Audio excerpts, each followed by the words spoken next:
Hello, I'm Warren Wilson, and back in 2016 I was part of a film called The Model Conversation along with 3 other disabled people. The Model Conversation film looked at our lives in 2016, what we were doing, our hobbies and interests, and the things that shaped our lives. In particular, we looked at 2 models of disability, the way that society sees disability: the medical model of disability and the social model of disability. The medical model being that there's something medicine can do to change or improve us, if you like. And the social model being that society can change to allow us to lead a more equitable, independent life.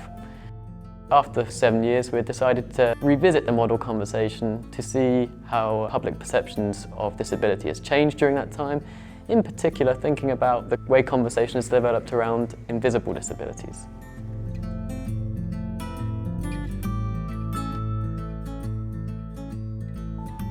Hello Ben, I've come to speak with you about the Model Conversation. Since that film was released, there's been a lot more conversation around invisible disabilities.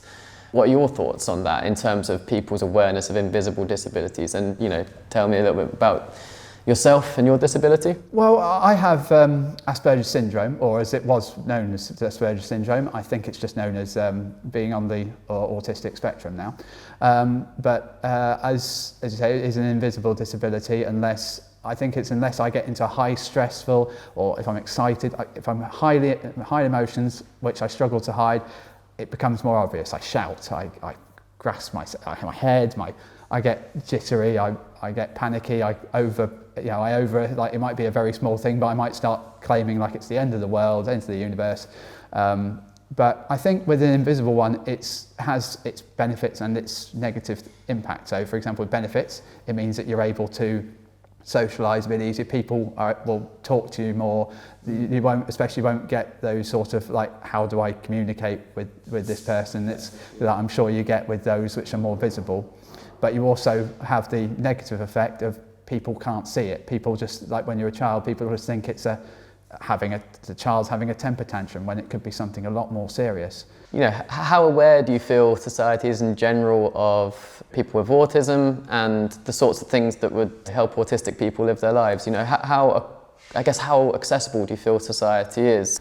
It's coming on because the amount of charities I've seen that help virtually all groups of disabled people is amazing, and I always try and help them because I feel a personal connection to them. But I feel that in order to break through some individuals, a lot more needs to be done. So there will always be people that won't understand and won't want to understand, but it's the ones that want to understand I think we need to try and focus on.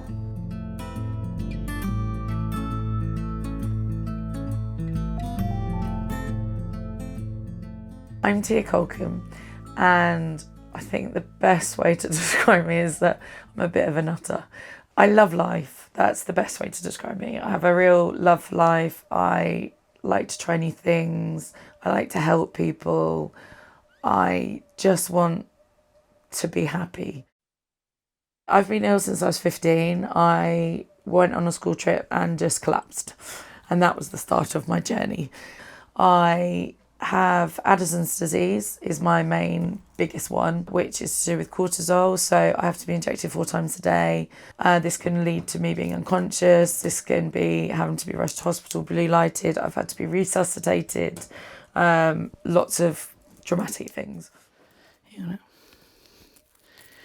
Thank you. Got it? Yeah. I also have something called Ehlers-Danlos syndrome, which affects my joints. It affects my bladder, so I have a catheter. Could be linked to why I have gastroparesis, which is why I have the feeding tube, so I can't actually physically eat.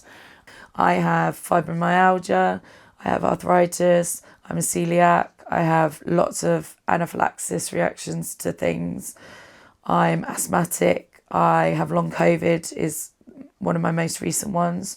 They've also found out that I'm missing 4 of my major hormones, which was causing seizures, weight gain. I have lung problems. The list just goes on and on and on. Carries on forever. I'm going through the alphabet. Before I had all the tubes, I looked really healthy and people would just instantly think you're fine. they'd just be like, oh, well, you look so much better, you must be fine.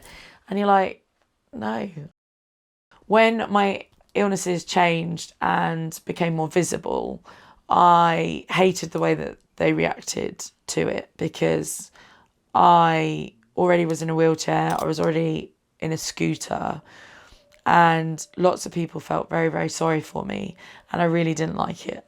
People think it's fine to just stare at me, and it's not in a nice way. They're not staring at me to go, oh, you look nice, or anything like that. They're proper just like, I think, I am a human being. Yes, I have tubes, but they're not like horrendous.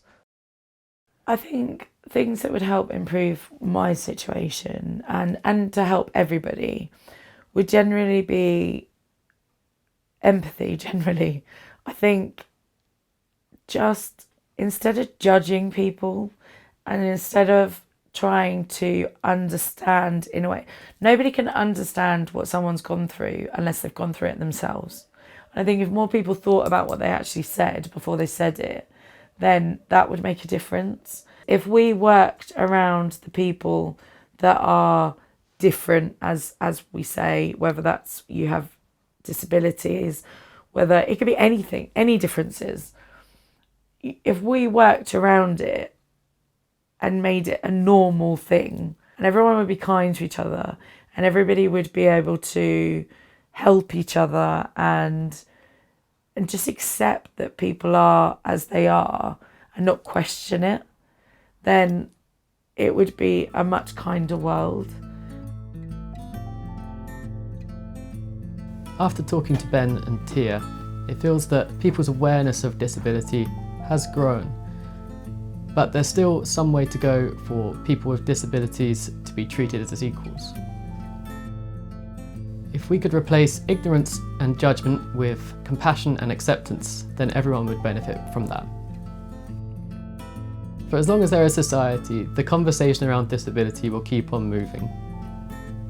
We'd love to hear from more people about their experiences of disability.